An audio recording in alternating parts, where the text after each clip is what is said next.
Well, you know, the DJI Pocket 3 has been probably one of the most exciting and most talked about camera releases of late 2023, and for good reason. It's a very good camera. But the question is, in this video, I'm going to see, is it possible to use it as an all-around studio camera?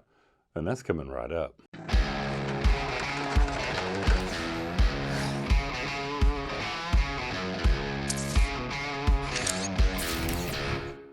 So in this video, I want to talk about the DJI Pocket 3 and how versatile that it actually can be. Now, I've got it side by side with the Sony ZV-E10. The Sony ZV-E10 has got the Viltrox 13mm lens on it, shooting 4K 30 frames per second. The Osmo Pocket 3 is also shooting 4K 30 frames per second. Same lighting scenario, so I just want to be able to see, can it be useful in a situation like this where, okay, is it just a vlogging camera? Is that all that it's capable of, or is it capable of a lot more? And when you look side by side here between the two, I want you to tell me in the comment section below, how do you think that the DJI Pocket 3 performs in a studio lit situation using the Sony ZV-E10 as an example of what the settings are and how the image looks in the words that are not studio here. Now, I will say that, you know, the DJI Pocket 3, it's been billed as the vlogging camera, and yes, it's very good. Its 1-inch sensor is exceptional. And when you look at the low light footage that you can get out of the Pocket 3, it's amazing that a 1-inch sensor, which is not full frame, can get that type of image. And by the way, the image that you saw of low light was not the low light priority.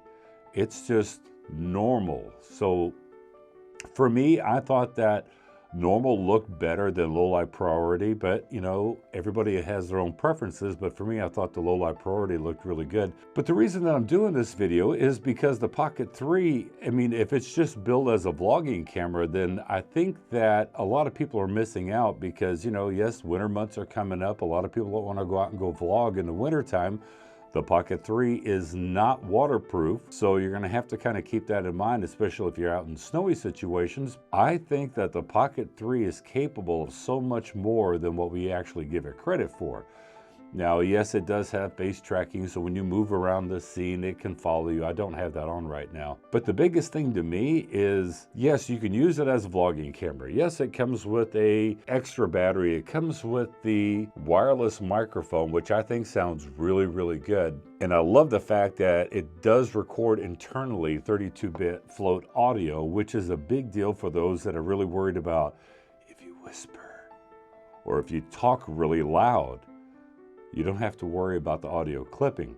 Now, image quality wise, so if you think about the Pocket 3, and if you're thinking about, you know, I need this camera for this, I need the Sony a7S III for this, I need the FX30 for this, I need a gimbal, I need this, all these things that you need, but maybe you really don't need them. And the reason I say that is the Pocket 3 has a built-in gimbal. The Pocket 3 gives you the ability to shoot in D-Log-M.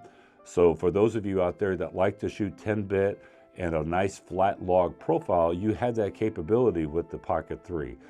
The Pocket 3, you can use it for product showcase shots. And what I mean by that is like not just the product showcase feature where you hold something up and it will focus in on it. I'm talking about if you're doing B-roll for product shots.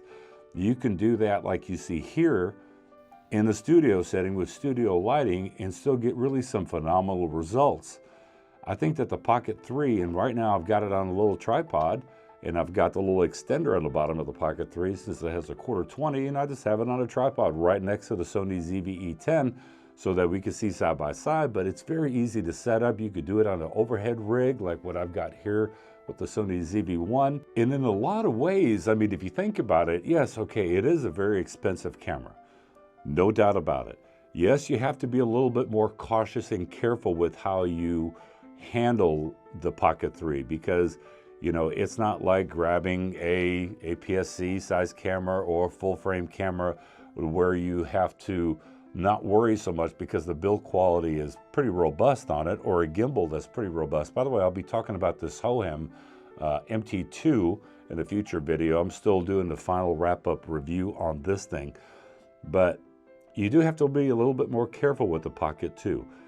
But if you think that you don't need a camera, and what I mean by you don't need a camera, so if you're starting off on YouTube and you go, okay, I want to set up a studio, I need a main talking head camera, I need a B-roll camera, I need a gimbal in case if I do any vlogging out with it, I need an external microphone, whether it's a little shotgun microphone or a wireless microphone, or if I'm doing it in the studio setup, I need a microphone like what I've got here, the DD Mic 2. Then I need a recorder, which I've got the Zoom 8.6. So you can see ping, ping, ping. It all starts to add up. But when you look at the Pocket 3 being a creator combo, you get the Pocket 3, you get the extra battery with it. And here's the big thing, you get the wireless microphone. So even for some reason, let's say you're going to use a different camera for a different shot, you can still use the wireless microphone because it records audio internally. And all the audio that you've been listening to has been coming from this wireless 2 microphone for the Pocket 3. And I think that the audio actually sounds really, really good out of it. So can you use it in a studio setup? Yes. Do I think that the Pocket 3, could it be the ultimate camera? Well, I've got my final review video that I'm going to do in probably another 2 weeks, talking about all the pros and cons, because I really want to test the product thoroughly. And yes, I did do an early video of it. I did do a low light test of it and some comparison videos, but I want to be able to really test this and see how does it hold up. I think the Pocket 3 has the capability of replacing a lot of cameras for a lot of people. I will say that I'm very impressed so far with the Pocket 3 and how well that it's actually performed. I like the depth of field that you can get with it. Yes, it's only an f2.0, is what it is. So like I said, the final review of the Pocket 3 will be coming up in probably about 2 weeks. I want to do some more testing with it. But if you're interested in this kind of stuff, this kind of content, cameras, lenses, microphones, action cameras, hey, think about subscribing to the channel. And if you like this video, give it a thumbs up, because it really does help the algorithm with YouTube, and it helps YouTube kind of push this video out, and it helps the channel grow a little bit more. And also, if you'd like to buy me a cup of coffee, you can down in the link below. And a big thanks to my coffee supporters right here, because they're channel members also. And if you're a channel member, you get some behind the scene footage of what goes on in the studio and some new product releases. Anyway, I hope that this helps out, and yeah, I'll catch you in the next review. Bye-bye.